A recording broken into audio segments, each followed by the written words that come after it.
¿Cómo están, jóvenes? Les saluda su profesor Jorge Alvarado, espero que se encuentren bien. Y vamos a hablar del tema motivación en el curso de Gerencia 1. Primero veamos qué es la motivación. Los motivos humanos se basan en necesidades conscientes o inconscientes. Algunas son primarias, como las fisiológicas, de agua, aire, alimentos, sueño y refugio. Otras se pueden considerar secundarias, como la autoestima, el estatus, la afiliación con otros, el afecto, el dar, los logros y la autoafirmación. Es decir, entonces, cuando nosotros hablamos de la motivación, es algo que todos los seres humanos tenemos, son necesidades que nos van a surgir al momento de que nosotros carezcamos de algo. Entonces nosotros tenemos necesidades fisiológicas, que son las necesidades primarias del ser humano, que en este caso sería el agua, el aire, los alimentos, que son cosas que nosotros necesitamos para vivir y es una necesidad que tenemos que cumplir. Otra de las necesidades son necesidades secundarias, que es por ejemplo la autoestima, el afecto, los logros, que son cosas que nosotros necesitamos o ayudan a que nos motiven, pero que no son tan necesarias como para vivir. También nos dice que la motivación es un término general que se aplica a todo tipo de impulsos, deseos, necesidades, anhelos y fuerzas similares. Decir que los gerentes motivan a sus subordinados, es decir, que hacen cosas que esperan satisfarán esos impulsos y deseos y que los inducirán a actuar de la manera deseada. Es decir, cuando nosotros hablamos de la motivación, estamos hablando que son impulsos y que son deseos que el ser humano quiere alcanzar. Y también nos dice que el gerente debe de motivar a los subordinados a que satisfagan sus impulsos y deseos para que obtengan o que trabajen de una mejor manera dentro de la empresa.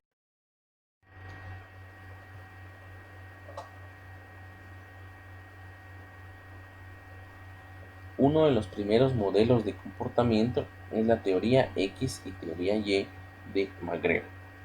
Entonces nos dice, un punto de vista sobre la naturaleza de las personas fue expresado por Douglas McGregor en su teoría X y teoría Y. Las teorías X y Y son dos series de supuestos relativos a la naturaleza de las personas. Y McGregor eligió estos términos porque deseaba una terminología neutral sin connotación de buenas o malas. ¿Qué quiere decir esto? Cuando nosotros hablamos de eh, el modelo de comportamiento, estamos hablando de una teoría X y de una teoría Y. Entonces nos dice que aquí la teoría X nos está diciendo que son dos supuestos, o sea, son dos ideas que se tienen y que en algún momento no son ni buenas ni son malas dentro de lo que se está hablando. Primero veamos el supuesto de la teoría X. Los seres humanos promedio sienten un inherente desagrado por el trabajo y lo evitarán si pueden. Por esta característica humana de desagrado por el trabajo, habrá que obligar, controlar, dirigir y amenazar con castigos a la mayoría de las personas para que realicen un esfuerzo adecuado hacia el logro de los objetivos organizacionales. Es decir, entonces, que en esta teoría X estamos hablando de un esfuerzo que debe de hacerse para poder eh, trabajar. Entonces, es una, hasta cierto punto esta teoría nos dice que se le obliga al trabajador a cumplir con sus funciones y a cumplir con lo que se le ha asignado. Entonces, el trabajador no quiere hacerlo, pero debe hacerlo por la obligación que tiene de los objetivos organizacionales de la empresa.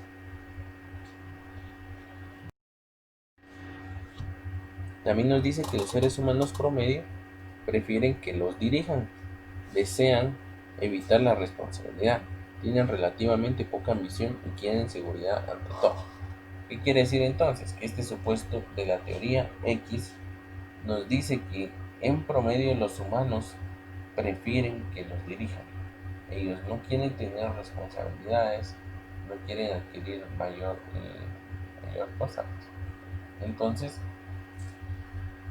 ahí es cuando nosotros vemos que como tienen muy poca ambición, ellos no quieren tener responsabilidad de hacer algo, de comprometerse a hacer algo, sino que ellos simplemente me lo dicen, yo lo voy a hacer.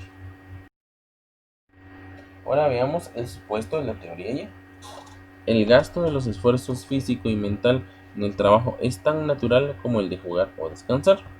También nos dice el control externo y la amenaza de un castigo no son los únicos medios para generar el esfuerzo hacia los objetivos organizacionales. Las personas se autodirigirán y autocontrolarán de acuerdo con los objetivos con los que estén comprometidos. El grado de compromiso con los objetivos es proporcional al tamaño de las recompensas asociadas a su logro.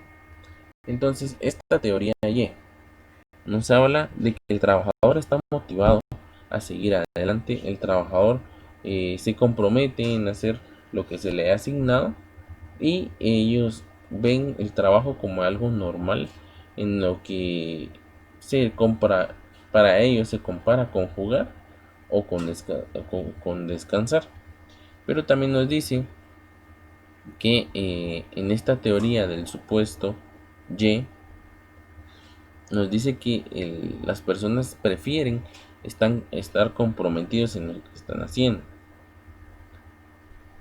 para poder cumplir con los objetivos de la empresa y poder cumplir con una pequeña recompensa al final de los logros que ha hecho, para que también se sientan un poco más motivados.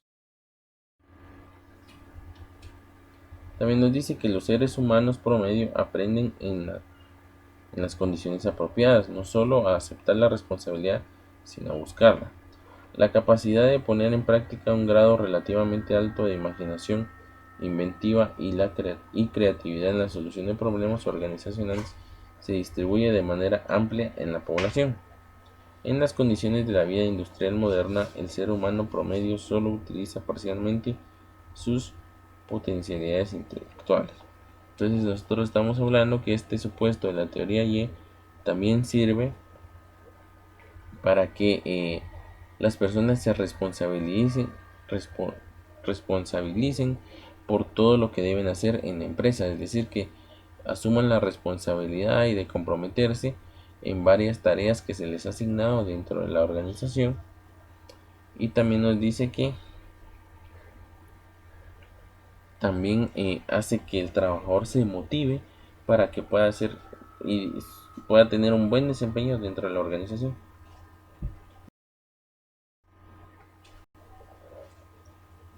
Luego nos dice aclaración de las teorías. La teoría X es pesimista, estática y rígida. El control es primordialmente externo, impuesto al subordinado por el superior. En contraste, la teoría Y es optimista, dinámica y flexible, centrada en autodirección y en la integración de las necesidades individuales con las demandas organizacionales. Es decir, que la teoría X nos dice que no puede hacerse y que si lo van a hacer o el trabajo que van a hacer es de manera obligatoria. Entonces,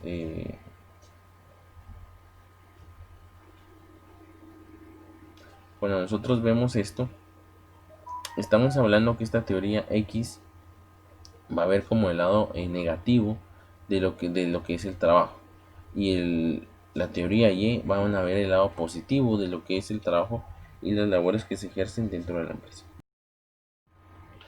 También nos dice que los supuestos de la teoría X y Y son solo esos supuestos, no son prescripciones ni sugerencias para estrategias gerenciales, sino que deben ser probadas frente a la realidad, más aún son deducciones intuitivas y no se basan en investigación. Es decir, cuando nosotros vemos estas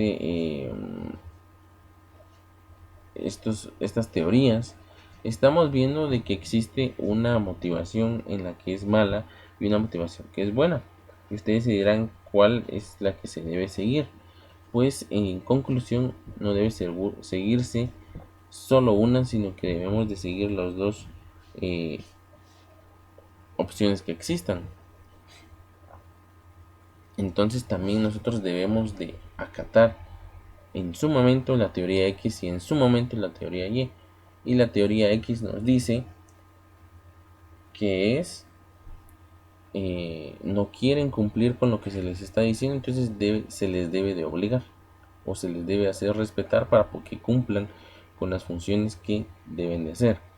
Y en cuanto a la teoría Y, la vamos a aplicar para que las personas se comprometan en hacer los trabajos y que puedan cumplir con el desempeño de la organización. También nos dice que las teorías X y Y no implican una dirección dura o suave. El enfoque duro puede ocasionar resistencia y antagonismo. El suave, una dirección de laissez-faire, dejar de hacer, y no es congruente con la teoría Y. El gerente eficaz reconoce la dignidad, las capacidades y las limitaciones de las personas y ajusta su comportamiento a las exigencias de la situación. Es decir, que estas teorías X y Y nos dice que debemos de modificarlas o de aplicarlas en el momento que exista un trabajador nuevo, en el que nosotros podamos definir bien cómo debemos de tratar para que este trabajador nuevo cumpla con sus obligaciones. Les agradezco mucho su atención, espero que hayan comprendido el tema y espero que se encuentren bien. Muchas gracias.